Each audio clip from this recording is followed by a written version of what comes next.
Talking to myself again, but it's the only way you're ever gonna learn. You look back and it's all in the past. I'm dwelling on that.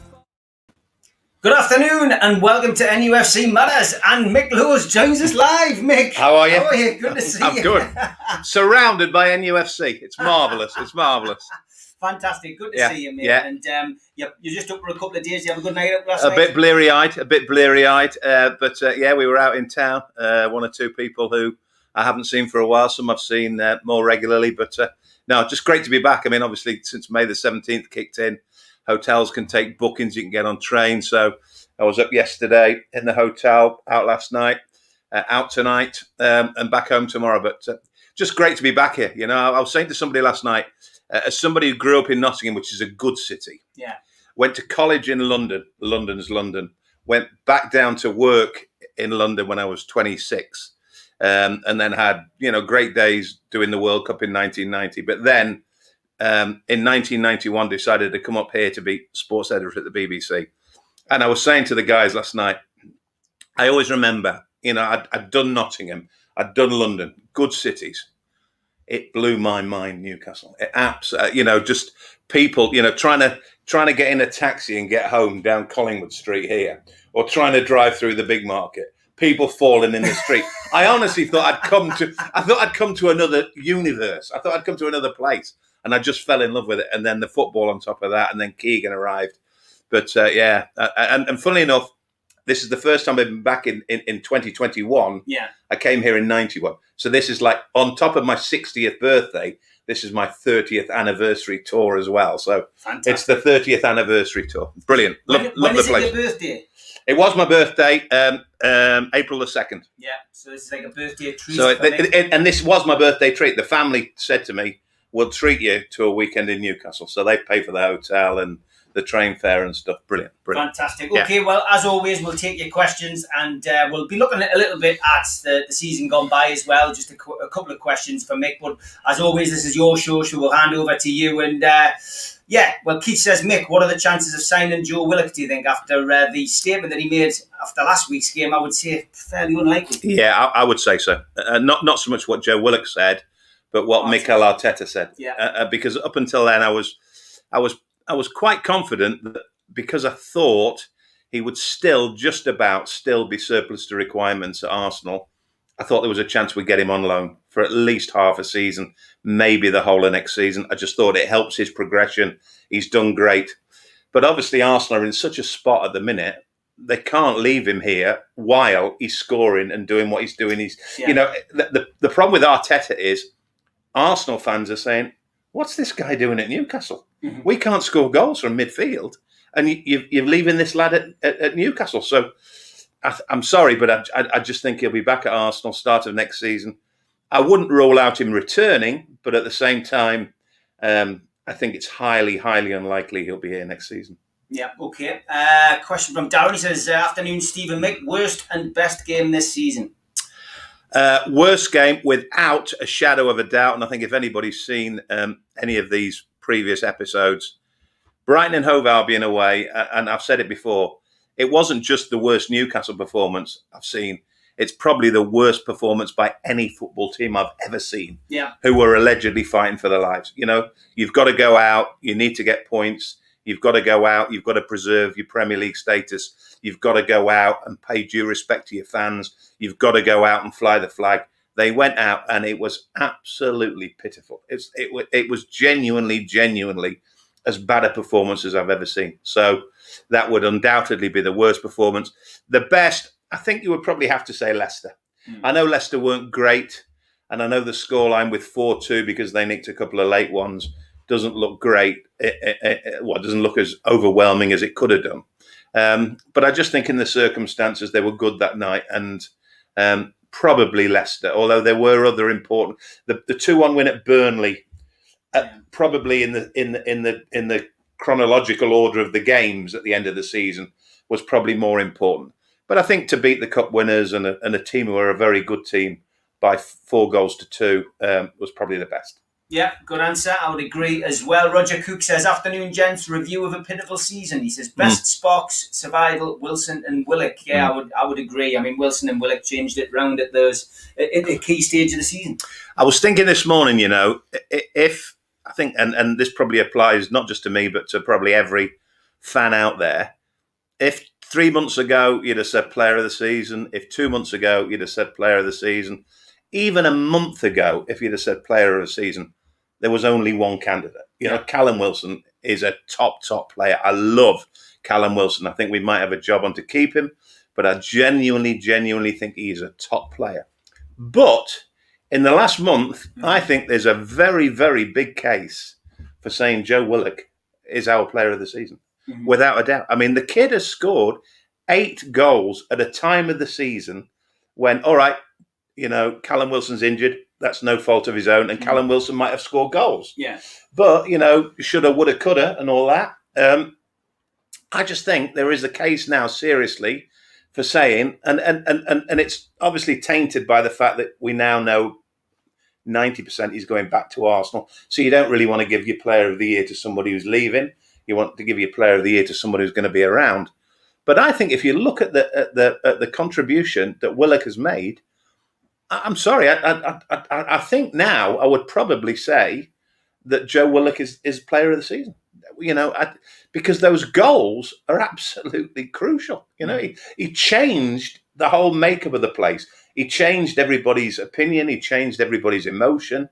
He changed the mentality about the football club. The kid single-handedly almost kept us in the Premier League. I think I said last week, I would love to be at the game where he comes back here with somebody else, and the reception he will get will blow his mind. Absolutely blow. I would love that kid to walk out in front of 52,000 Geordies in a red and white top of Arsenal, perversely, and get the reception he'll get, because everyone in that ground, especially the Arsenal players, will go, bloody hell, what did you do here? Yeah, they'll never forget it. They'll never forget it. No, you just know they won't. I think I said to you last week, he's up there with Remy for me. Is probably because Remy came in at a time when we needed goals and got the goals as well. But the biggest thing about Willock is he's a centre midfielder. And to do it from there is fantastic. Yeah, absolutely. I mean, and his record now, it's ridiculous.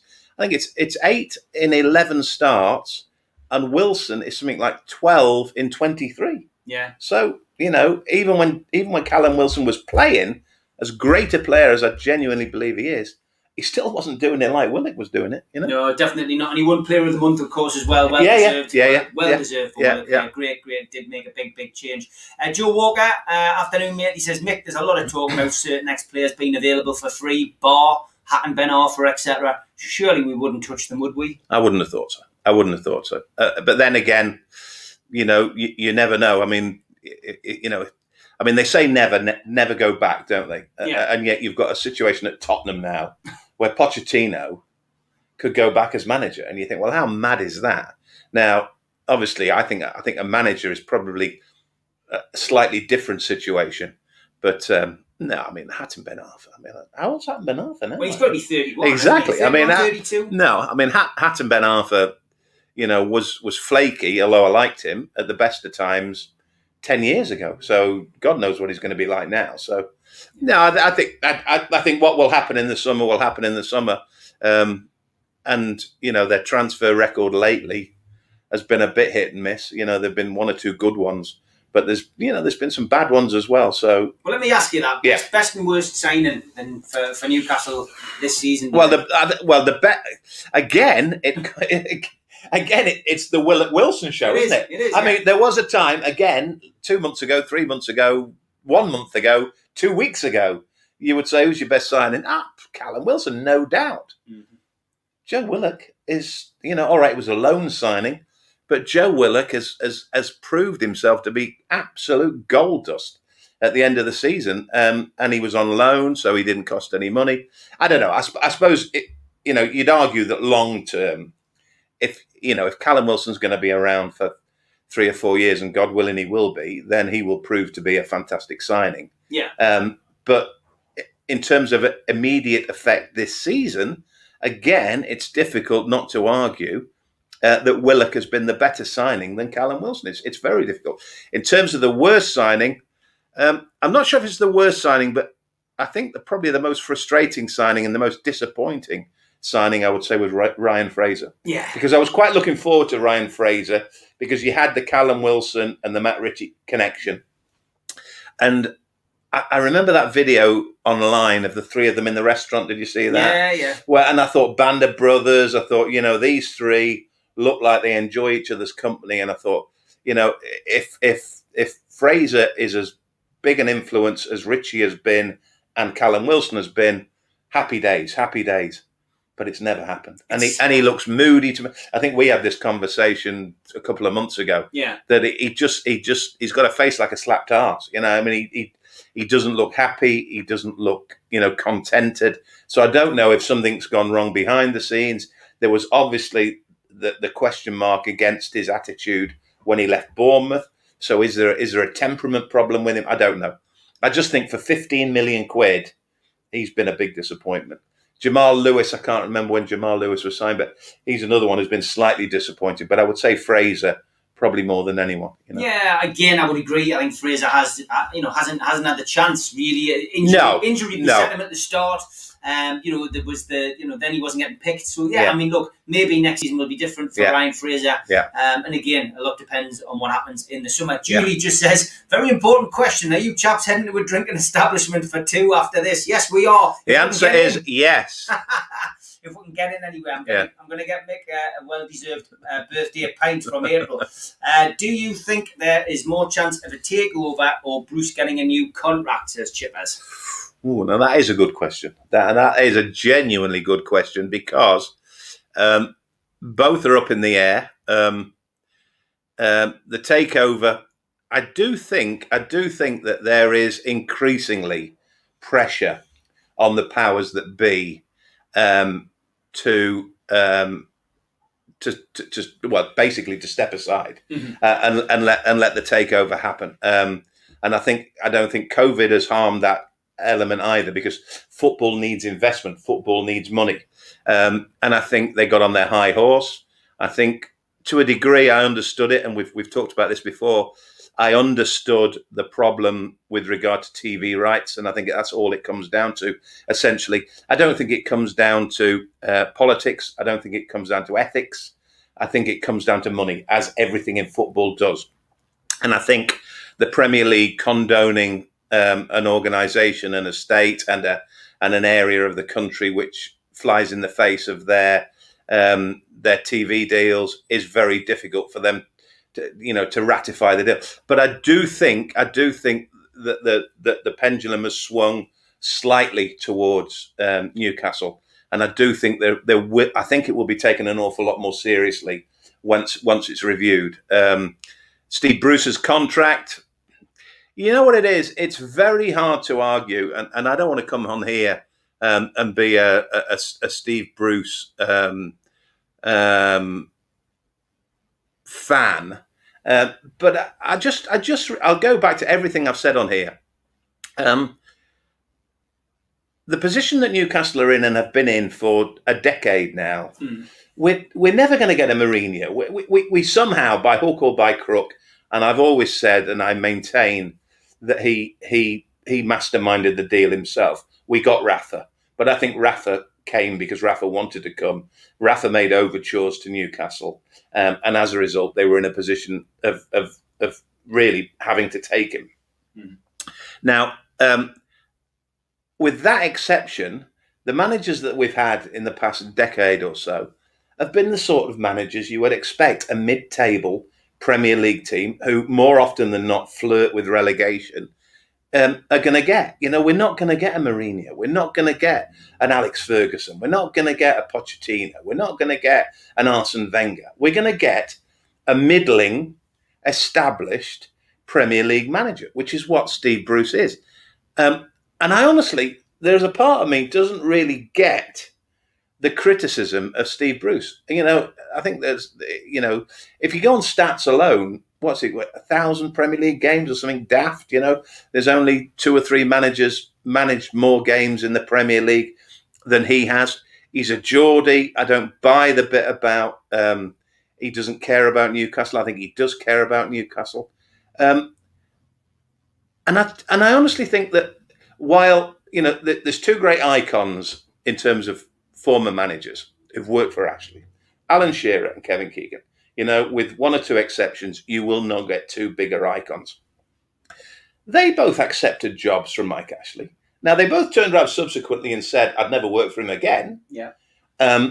Which is all well and good after you've taken the job from Mike Ashley. And I honestly think Steve Bruce is lambasted as much as anything because he did no more than they did. He took a job off Mike Ashley.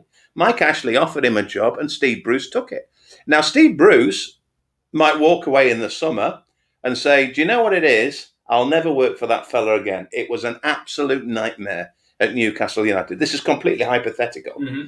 But would his perception change in the eyes of Newcastle fans if he did that? No, I don't think so. If he kept us up and kept us up comfortably in the end, walked away, said that, and I'm never working for that man again and he was a disgrace, then surely he's doing no more than KK and Alan did, The problem is that KK and Alan play the game with the fans. They're rightly, as you say, they're icons. But what Steve Bruce has done, he came with baggage. He was an ex-Sunderland manager, which won't please some of the fan base. Exactly. I can put that to the back of my mind. And I can too. He was in charge of Sunderland when we beat them 5-1. Yeah. So he did us a favour. Yeah. But ultimately, for me, it's the constant stuff in the press. Yeah. And after that game last week, you've had a great end of the season.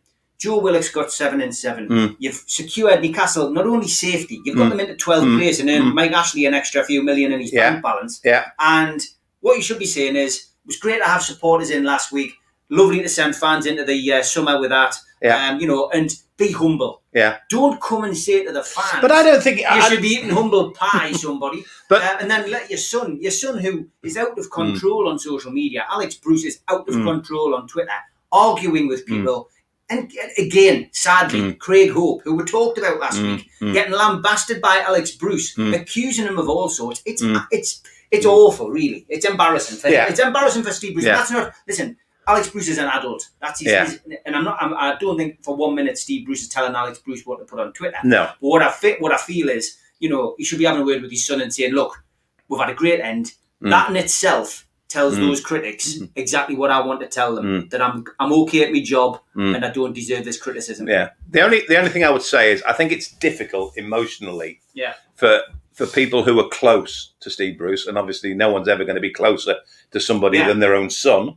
Yeah. To sit by and watch the sniping, and because, as I said last week, in the same way that some of the adulation and some of the praise that he's getting is probably too great. Yeah. So too, the criticism at one point got seriously out of hand. I mean, really seriously out of hand.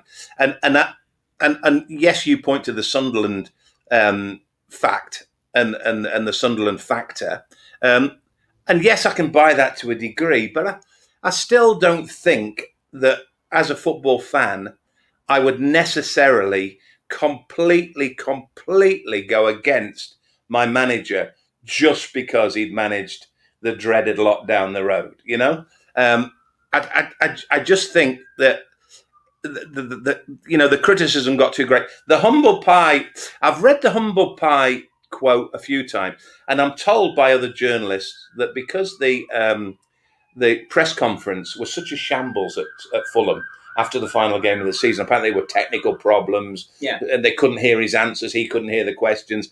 It was done on Zoom, blah-de-blah-de-blah.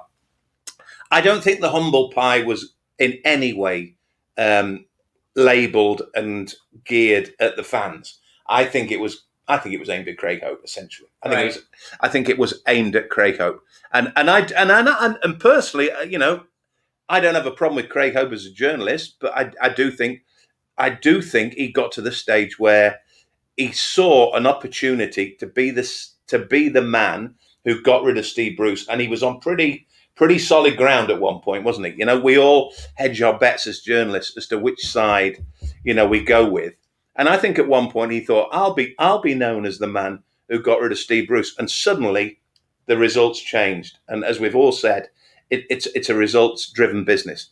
And I honestly think that, and I said it 2 weeks ago, in the scheme of things, he won 1 or 2 battles, Craig Hope, but the war was won by Steve Bruce in the end because he kept Newcastle up.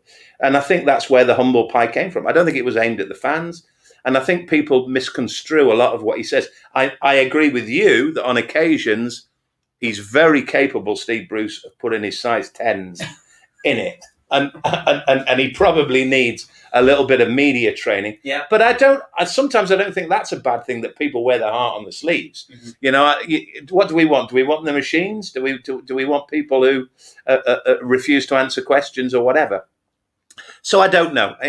Going back to the original question, would I be surprised if he got a new contract? I wouldn't be. Would I be disappointed if he got a new contract? I've got to genuinely say, I don't think I would be. Unless there's somebody, Steve, unless there's somebody who is a better coach than Steve Bruce, and they are out there, unless there's somebody available and willing to do the job, and Mike Ashley has got some sort of connection with them, then I think, going back to the age-old phrase, devil you know and devil you don't, you have to go with him. And at the moment, he's got something good going on with Graham Jones, who's now being called up for England. And I don't know what all that's about. I really don't. Honestly, if you're in, the whole Graham Jones scenario, 1 minute he was Ashley's man who was coming in to take the job off Steve Bruce, who was getting sacked. Then, and I went on here 3 months ago, and to my own opinion and to my own eyes, I saw some horrible body language pitch side between the pair of them. I thought, this is definitely not happening. Then all of a sudden it is happening. Then all of a sudden they're winning games. Then all of a sudden he's going to the European Championships with England. I have no idea what's happening with Graham Jones and Steve Bruce, I heard Steve Bruce's interview on Talk Sport, where he said he was instrumental in bringing Graham Jones in.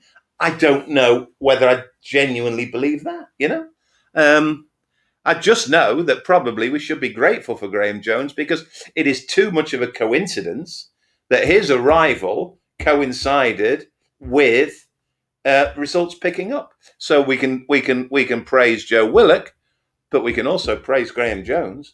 And funny enough, I made the point to you. I remember very early on, he'd only been there a couple of weeks, and I remember saying on here, the one thing that really, and I think they'd lost another game. And I said, the one thing that really struck me was the free kicks and corners, and the inventiveness, and the difference in the way that they were playing football, and the way that they were, they were almost like a breath of fresh air. And I thought that must be down to Jones. So, fair play to him. Good question, Chippers. That was like a Keith Patterson, Ben Jacobs answer. That's God. Anybody who didn't catch that last night, that was a Dostoevsky answer. Give it a watch. It's War and Peace. Dunhill, good afternoon. He says, question: who do you think we could realistically sign in the transfer window if the takeover saga drags on? It's a question everybody wants answers to, I guess.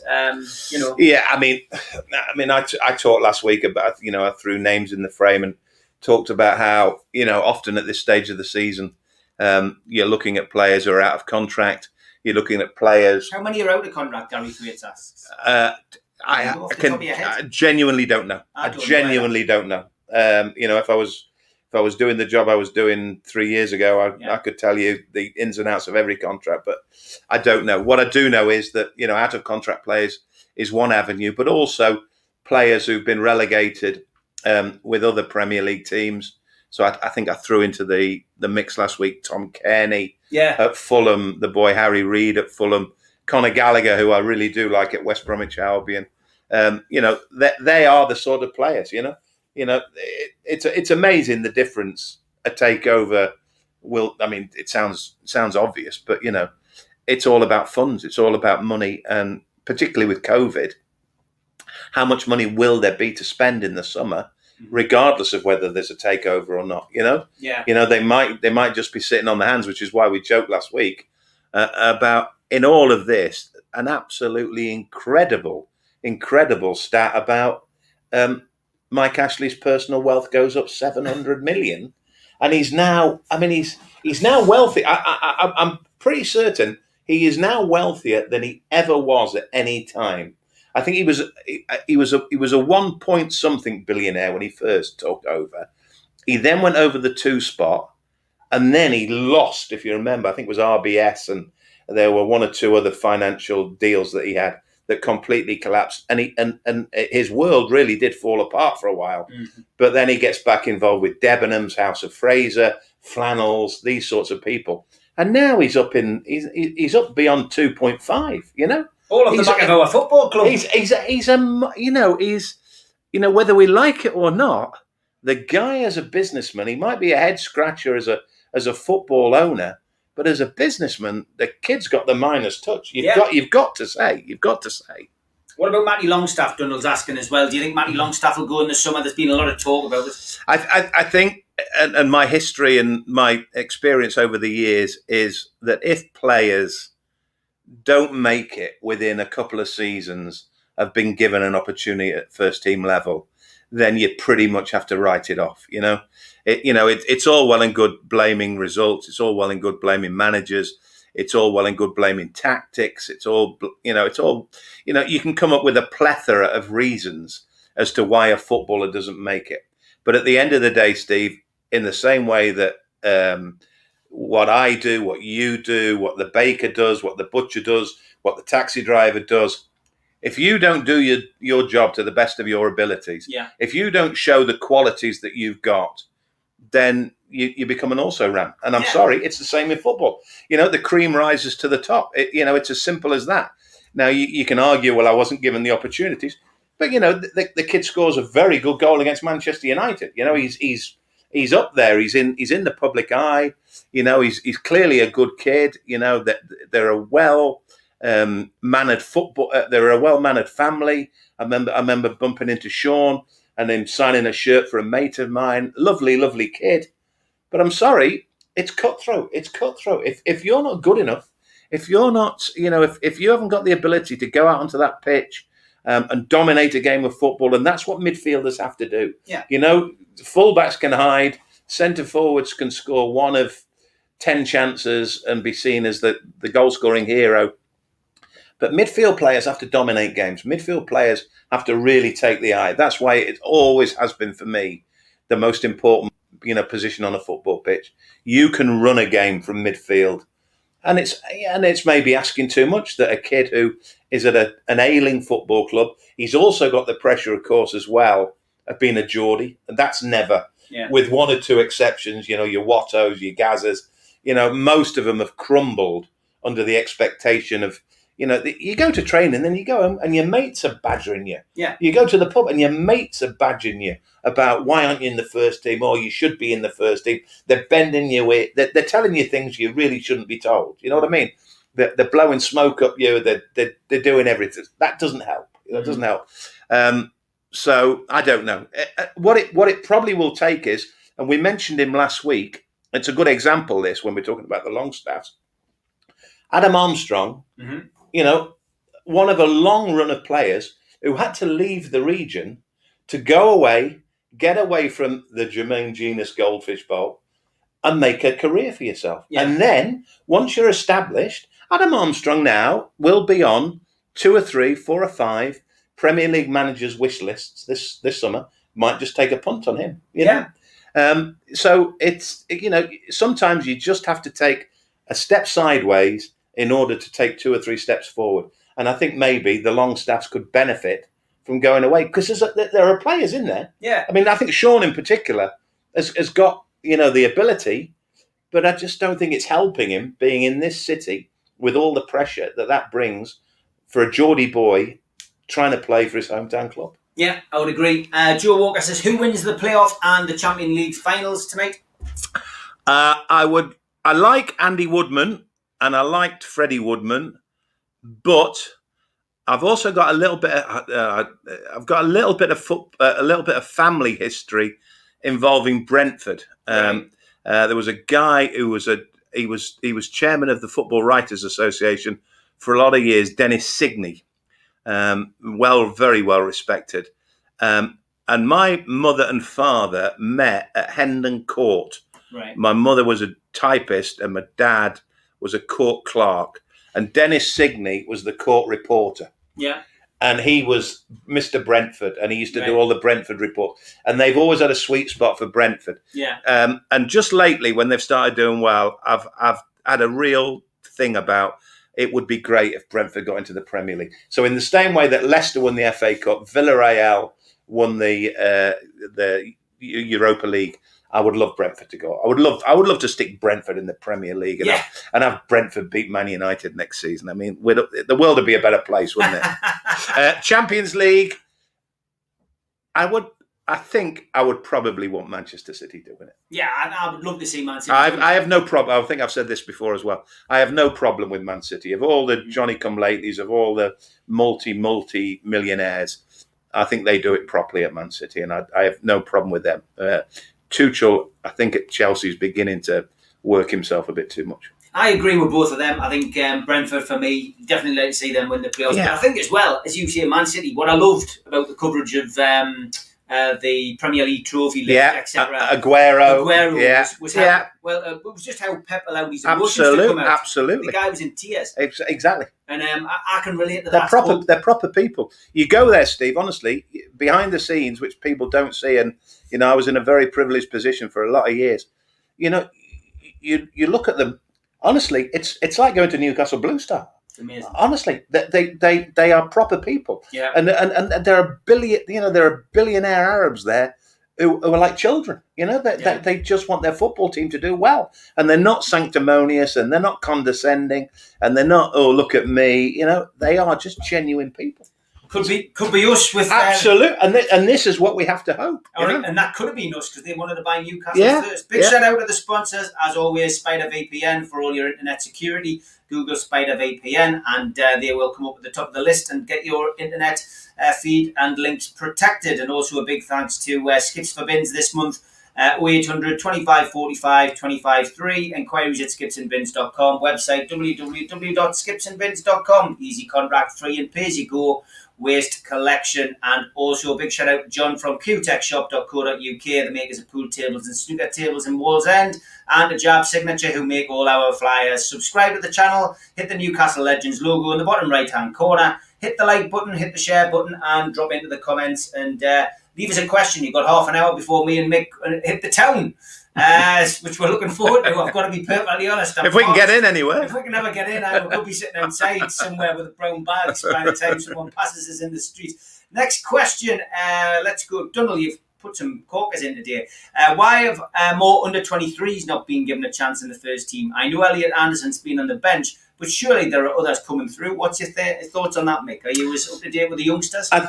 I'm not 100% au fait, but what I would say as a general point is, and I think I made the point maybe about 3 or 4 weeks ago when there were people talking about it. I think the predicament that Newcastle have been in, i.e. fighting for their lives, at the wrong end of the table, it's very, very unfair on youngsters to put them in at that stage of the season. Yeah. You basically want, you want proven players, which is why, and we've said this many times, one of the outstanding characters and one of the outstanding players in this final 2 months of the season has been Matt Ritchie. Because this is the other side of the coin. Those are the players you need to step up to the plate. Yeah. Those are the players who you rely on. Those are the players who call on all their nous. They call on all their experience. Yeah. They're not afraid to call a spade a spade. They're not afraid to ball out a colleague who's not done well on the pitch. Yeah. You can't put a kid into that. You cannot put an Elliot Anderson in that. You can't put any one of the youngsters in there and say, right, you go out because we are fighting for our lives. We're scrapping. Yeah. It's unfair on them, and and it'll only go one way. If they're a goal scorer, then maybe, but again, the pressure.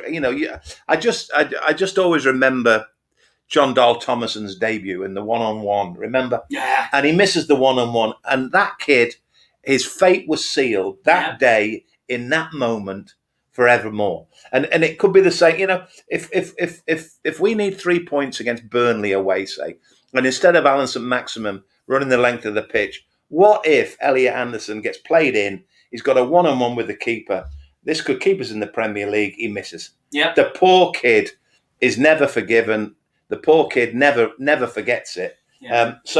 No, I think there's a time and a place for kids, and scrapping for your lives at the end of the season when points are really at a premium is not the place. You can add to that list the likes of Paul Brace and Michael Chopra, people who were, and they joined Adam Armstrong, Ivan Toney, lists of forwards that were coming through who everyone thought this is the next big thing. But sadly, for whatever reason, they've made it at Newcastle, but went on to do well at other levels. It's just the nature of the beast. But again, in a couple of those cases, you're talking about local lads. Yeah. And the pressure on the local lads is 10 times. 10 times.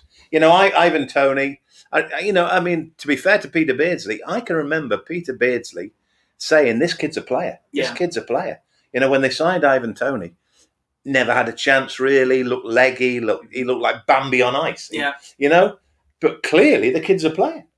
He's now, along with Adam Armstrong, top scorer in the... if Brentford go up today... Yeah. Can Brentford keep Ivan Toney? Yeah, we couldn't get rid of him quick enough. It's a weird world, football. It's sort of, what comes around doesn't always go around. Sometimes it takes a long time for it to go around and come around. Going to be a nice little learner off Adam Armstrong if he leaves for Newcastle, of course. Good news is, Mick, we've got a table, a seat, the dog and parrot. It is sorted. Right. Happy days. So we've got somewhere to go for a drink, which is the main thing. Happy days. Stu Penman says, "Hi lads, as Mick is widely respected by the fans, would he follow in your footsteps and take on the poison chalice that is the fans' liaison officer's role under the current regime if it was available?" So that's an interesting question, Mick, and we'll broaden it out a little bit. If the club offered you a job in any capacity, but fans' liaison officers at the moment is a bit of a nightmare under this current regime. They don't want to deal with the supporters in any shape or form. However, would you accept the job at the club? There was a time, and it was talked about. I won't reveal when the instances were, but there was talk of it. Part of me thinks I would never ever like to be as presumptuous as to think that you are representing the fans. I think it's a very difficult it's a very trusted position. Yeah. The thing that puts me off in the current climate is social media. Yeah. And the fact that you've got to be au fait with all means and manner of media and dealing with this and dealing with that. And I think it's a very, very difficult job. I think back in the day, when I first started out, I think it would be a great job to have. I think, if it was a case of sitting down in meetings and having representatives of the fans and this, that and the other and the club, then maybe. But now the media is so splintered. It's so fractious. It's almost, you can't control it. That's the problem. You can't control it. So, as much as you might think, well, I'm fans liaison officer, I don't think there can ever be such a thing. Keep an eye on the channel, because we are going to do with me, Steve Hasty, Neil Mitchell, and a few of the guys are all going to do like a big thing about the format, all the different fans organisations over the years, and that is one which I can speak a lot about, because obviously I was a fans liaison officer. And I've made the point, Steve, in the past, and and this might sound unfair and it might sound critical of the likes of you and the likes of fans generally, but it used to drive me mad, and it really hurt me and disappointed me that it was so fractious and so it's worse now. Uncoordinated. It's worse now. The whole Newcastle fan bit, And I think I've mentioned before, it broke my heart the time that Liverpool got behind a banner and marched on Anfield to get rid of Gillette and Hicks. And I thought to myself, do you know what it is? If this was Newcastle, the lads from the MAG would be in one phone booth, you'd be in another, True Faith would be in another. There'd be the official Newcastle supporters branch in a pub down the road. There'd be another faction down in the central station. Do you know what I mean? And I just thought, get your heads together. You're the best fans in the country. But the problem is, when you are as passionate as that, you genuinely believe that you are the voice of reason. You believe that you are the voice of the people. So I don't know if it's worse now, but it was pretty bad back in the day. It is. I think it's worse now. And again, you just said about social media. Social media is. It's too easy now. Makes it easy now. You can hide behind a fake Absolutely. The keyboard warriors just sit there banging stuff out. You can put up a figurehead. You can put up a template. You can say we are the NUFC. Blah blah blah. What's that? Well, they're the. I always joke about the Judean People's Front. No, we're the People's Front of Judea. It's the same old sort. The one thing that did unite the fans, of course, was war flagged. Yes, and we always. I think we all unified behind that. Absolutely, and that was the one thing that genuinely caught the national attention, because people tune in. Watch Match of the Day tonight and see this flag. The rest of the country are going, Jesus, what? Yeah. This is amazing, you know. We used to see it abroad, the Turin Derby and the Milan Derby. They'd do this. Newcastle were doing this, I think there's a big Marmite thing with the rest of the country and Newcastle. And while there's a lot of them think, who do they think they are? There's a huge number, and I meet them all the time down in the Midlands. They know that Newcastle fans get it. They're frustrated, but sometimes they're a bit misguided. Sad but true. It'll ongo, I'm sure, over the summer as well. Just hopefully fans will pull together in due course. Joe Walker says, Mick, Miggy, keep or sell? Personally, sell. Yeah, sell. Again, I've said it on here a few times. Going back to the Matty Longstaff and footballers in general, it doesn't take very long for you to get a general appraisal of a player. Yeah. You can give somebody give him a chance, give him another chance. But there's something about Almiron that I just don't see. I don't see an improvement in his game. I love that he runs. I love that he closes down. But I'm now beginning to sort of think to myself, is this just for show? Because he's actually papering over the cracks of the deficiencies that he has that we really wish he hadn't had. Yeah. And that's the ability to carry the ball, bring people into play that final ball, score goals. I love the fact that he runs. I love the fact that he closes people down. I love the fact that he works hard. But I'm beginning to wonder whether it's all a mask for the fact that he should be doing more, and he should be doing more. Yeah. I don't know. Stu says, what does Mick think about our enormous £12 million budget handed out for transfers? I mean, this has been well reported, but again, there's no substance to it. We don't really know whether there is 12 million or whether we've got anything. Absolutely, and nobody knows. The only people that know are the powers that be. We know that COVID and we know that the pandemic has seriously hit football finances.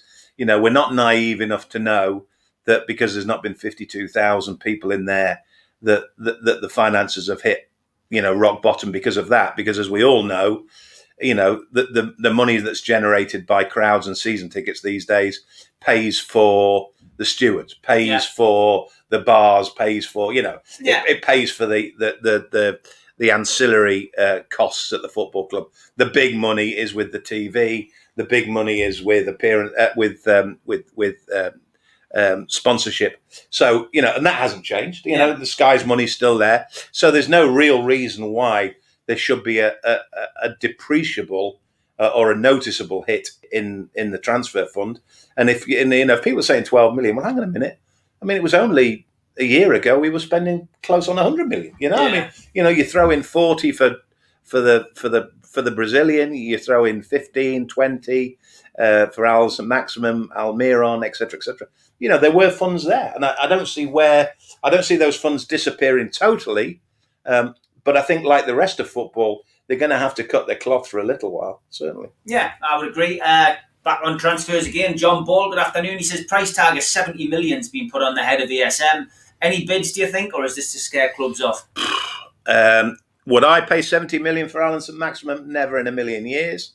I quite like him, and I get the bit about. I mean, he probably scored the best goal this season, the one at Burnley. But Hatem Ben Arfa could have scored that goal, and Hatem Ben Arfa, was another one who frustrated. So he continues to frustrate St Maximin, and I'd a bit like Almiron, I'd want more from him in terms of an end product. But I do think, unlike Almiron, you would keep him. You would definitely keep him.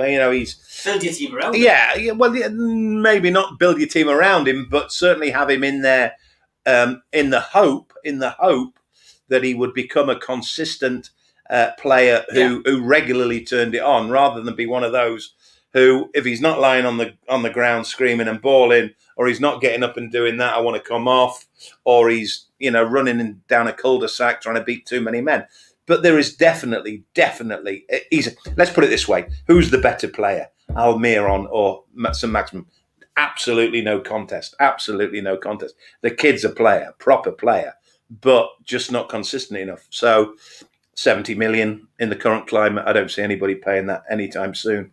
I would be more worried, as I've said about 10 times in the last 2 months on here, that somebody bid 70 million for Callum Wilson. Yeah. And I genuinely think it could happen.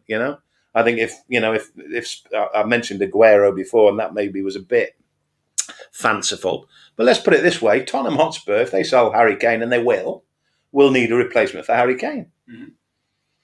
Does Callum Wilson not do a job at Tottenham? Potentially. Mm-hmm. Does Callum Wilson not do a job at clubs that are struggling with goals? Arsenal. I think Callum Wilson is a proper player, and I think when you listen to people like, and I know people on here probably don't like him because of the experience with him as a manager at Newcastle, but when people like Graham Souness talk about Callum Wilson and how much they think he's a proper player and they've got knowledge of him and they know him.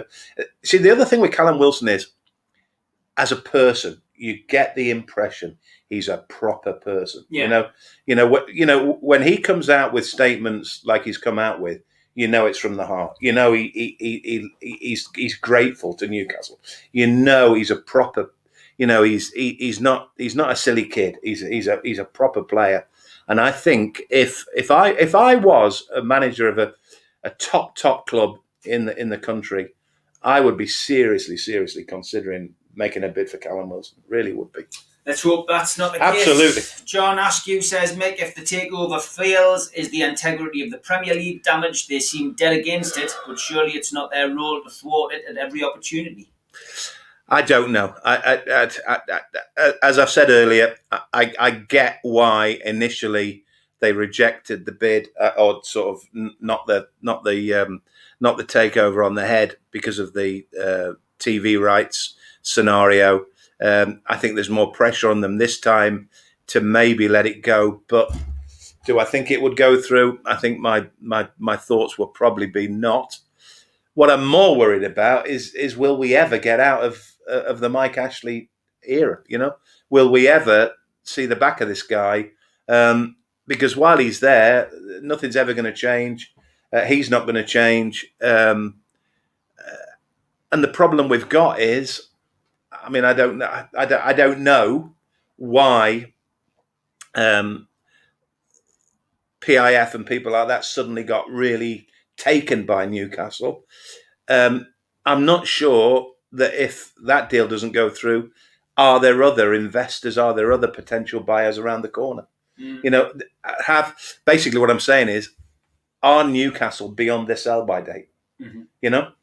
Are they still the club that they were in terms of, I'd love to buy them? I don't know.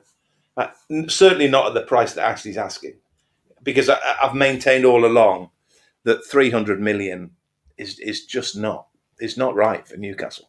Yeah. It's not the right price. The right price is considerably less than that. Mm-hmm. Now, whether he would sell it for less than that, I don't know. Now, obviously, he landed on his feet when these people came along and said, "We'll give you that amount of money." But if that bid is again knocked back by the Premier League, is there anybody else waiting? Is there anybody else considering bidding anywhere near that, or just basically making Mike Ashley an offer that he would take and he would sell for? I don't know. Yeah, we'll watch with interest as things progress with that. Lots of people talking about the budget. Chrissy says 12 million's a joke. We'll be the lowest spending Premier League club and we will go down next season. And Jason says, is the £12 million budget caution money from Ashley, just in case the takeover is given the green light? It's an interesting thought. I mean, this is the problem. Where this figure came from, I don't know. But the whole world could turn upside down. Newcastle's entire world could turn upside down if in 6 weeks, 2 months' time, the takeover's gone through and suddenly you're potentially the richest club in the country. Yeah. It's ifs and buts and maybes, and all right, it's worth debating it, but at the same time, you're debating something that isn't set in stone because it could change dramatically in the next 2 months. Roger says, Mick, do you think the current state of play with the legalities of the takeover is affecting the fanzine's opinions? I mean, there are divides again. Ashley specialises in divide and conquer. He's done that with supporters. Yeah. It's an age-old tactic, but I guess the takeover split the fans as well, which is you've said that you've seen that back in the day. Well, I was just about to say, I think, to all intents and purposes, like me, I think most fans are just tired of it. Yeah. I just think, here we go. Here's another takeover. Yeah. Here we go. It did. I think the thing that tantalised everyone was that it did appear that this could be the one. This could be the time that finally, Ashley was gotten rid of and there were new owners. But, and it was probably more realistic than previous ones. But generally, I just think people are tired of it. We're 4 years on since I met Amanda against Liverpool in October at St James's Park on a Sunday. And, that meeting, I thought was going to transform the club forever. I genuinely did. And I still believe that as long as the Premier League play ball, we could get that takeover. However, as we were discussing before we came on air, the TV rights, I think, has always been the issue. But why there was no red flags until, so far down the line, no one will ever know. But it's just running and running. And I think you're right. 4 years is a hell of a long time for fans to wait. Yeah. And, okay, arbitration is one thing, but essentially they will arbitrate the same facts and figures, the same scenarios that they knock back. To me, nothing's changed. Yeah. If beIN Sport had acceded to something, or those, involved in the takeover had said, we were wrong, we shouldn't have got involved in TV rights. We, from now on, will divorce ourselves completely from the TV rights scenario and wrangle, and we will just want to get involved in our own business and the business of Newcastle United. But there doesn't seem to have been any, movement from either side. No. There doesn't seem to have been any sort of acknowledgement that, yes, we were guilty of this, but at the same time, we're prepared to do that. Yeah. I've seen nothing. I've heard nothing. I've seen nobody come out and say, we are so intent on buying Newcastle United. We're going to do this, or we're going to say that, or we're going to, appease the Premier League by doing this. Mm-hmm. I've not seen anything. And I'm not seeing anything. Because PIF is independent, so they say, but they're saying it's state. It's just a mess. It's a tangled mess. And unfortunately, with the exception of a handful of people, none of us are legal experts. No. None of us really know what the hell is going on. And we're all sitting. I sat and listened to two sides last night. Ben Jacobs, of course, well-known journalist, who's covered the takeover again for the last 12 months. And Keith from NCSL, who's put his money where his mouth is and got the legal action, which the club have now taken on. Yeah. I've got to be honest, sometimes you sit and listen to it. And I'm like people who are watching. Yeah. You're going, you're best just keeping your mouth shut because you don't actually fully understand what they're going on about, and competition law, this, that, and the other. Yeah. Good luck to Fatima. Yeah. Good luck to Nick DeMarco. Yeah. I would love them to win the cases if it goes that far. Yeah. Keith doesn't believe it's going to go that far. Yeah. Let's just wait and see. And as I've always said, these people operate at a level way beyond anything that we as mere mortals do. And as you talk, in terms of legalese, it's complicated enough. And in terms of legalese, it's on another level. Yeah. But then you take the sort of, I don't know, the ethical argument beyond that, and the pressure that they are under. And I've mentioned before, don't forget this has all been going on with the backdrop of COVID. Yeah. And football's been trying to keep its head afloat. And keep its head above water. But so maybe there hasn't been as much attention to the takeover as there should have been.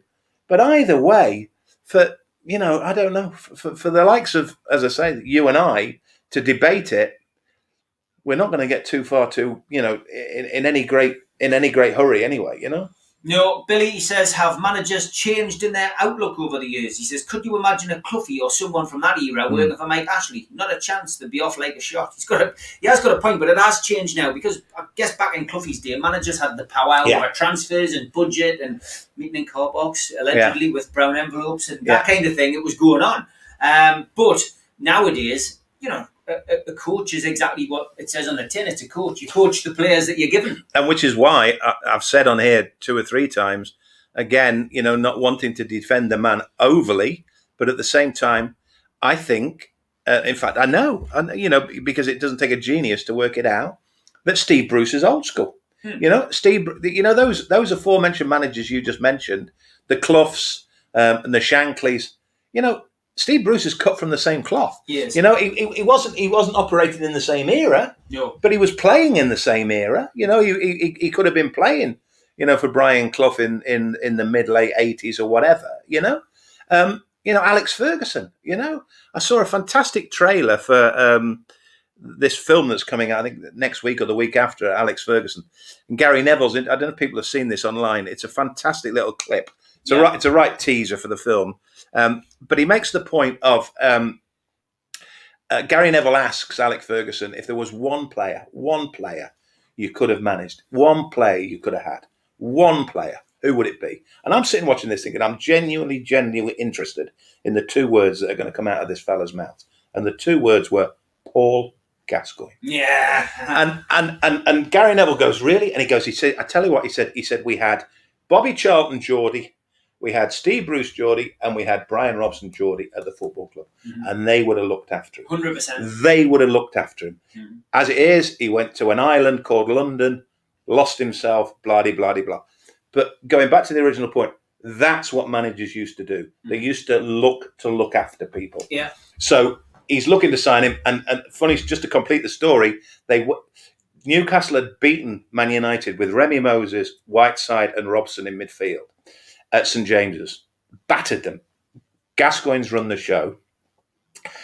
Gascoigne at one point nutmegs Remy Moses on the touchline in front of Ferguson, and as he runs past him, taps Remy Moses on the head. Ferguson says in this interview, "I've got it, you." But immediately the game finished, he went to Martin Edwards. He said, "Get that kid."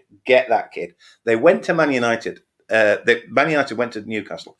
Newcastle said, "We've done the deal with Tottenham." Yeah. Alex Ferguson says to Edwards, "Go back. I want this kid." Gaza says, "They've bought me mum and dad a house." Tottenham. Martin Edwards wouldn't stretch to a house for Gaza's mum and dad. And as a result, he goes to Tottenham.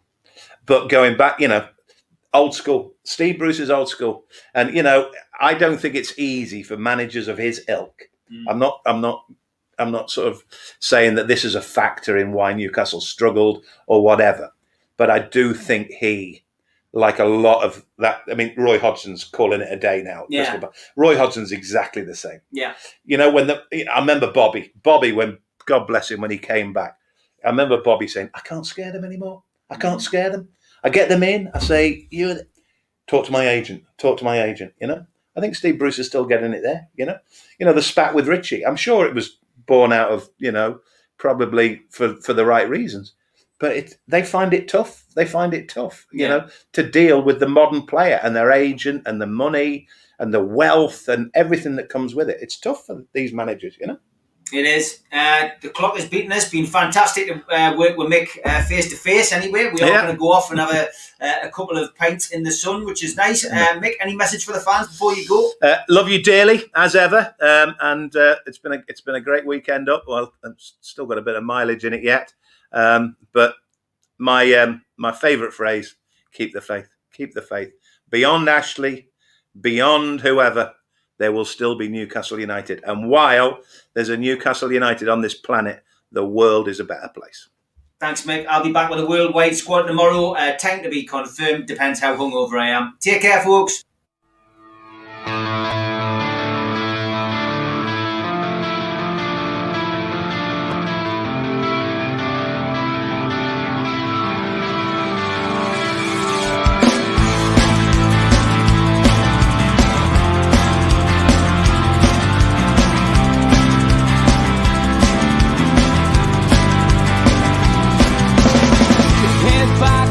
Critics attack. It feels like I've been talking to myself again, but it's the